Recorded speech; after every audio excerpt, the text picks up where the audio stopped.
Salut tout le monde, c'est Tom et Loïse et nous allons ici t'expliquer les principes du végétarisme.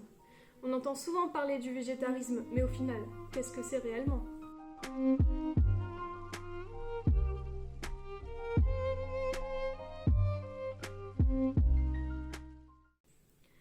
Pour bien comprendre, nous allons le définir simplement. Le végétarisme est une pratique alimentaire qui exclut toute consommation de chair animale. Attention à ne pas confondre avec le pesco-végétarisme qui inclut une consommation de poissons, mollusques et crustacés. Ne pas confondre non plus avec le véganisme, qui est un mode de vie qui inclut un régime végétalien.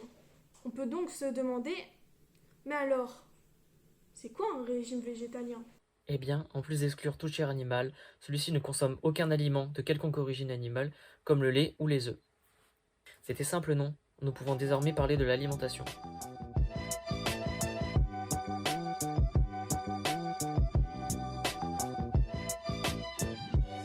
Non.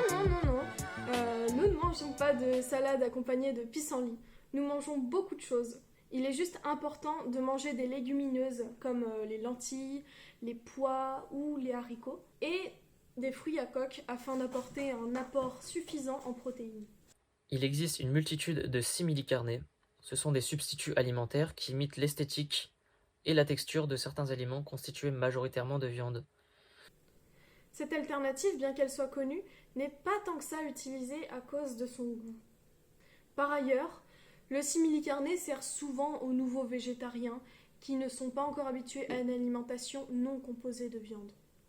Mais beaucoup boycottent tout de même cette marque car malgré ses engagements, les conditions d'élevage des cochons abattus par Herta sont déplorables. N'oublions pas qu'à la base, le produit phare de Herta est le jambon. Pas de panique, beaucoup de plats simples sans substitut existent. Vous trouverez un petit tuto pour réaliser des croque-monsieur végétariens en barre d'infos. Nous avons fait une collaboration avec la chaîne Cooking Nom Nom. Et si vous n'avez pas trop d'inspiration, sachez que 30% des Indiens suivent un régime végétarien, donc beaucoup de spécialités indiennes le sont exclusivement.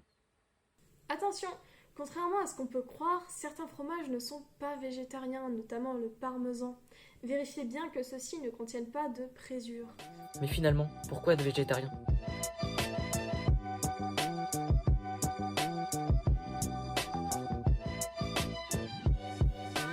En une phrase, être végétarien est bénéfique pour la santé, l'environnement et bien sûr le bien-être animal. Dans une prochaine vidéo, nous reverrons ces points plus en détail.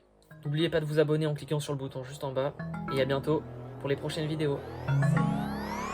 Faut aimer les plantes, faut aimer la nature, faut s'abonner, ça coûte rien du tout. Alors abonne-toi.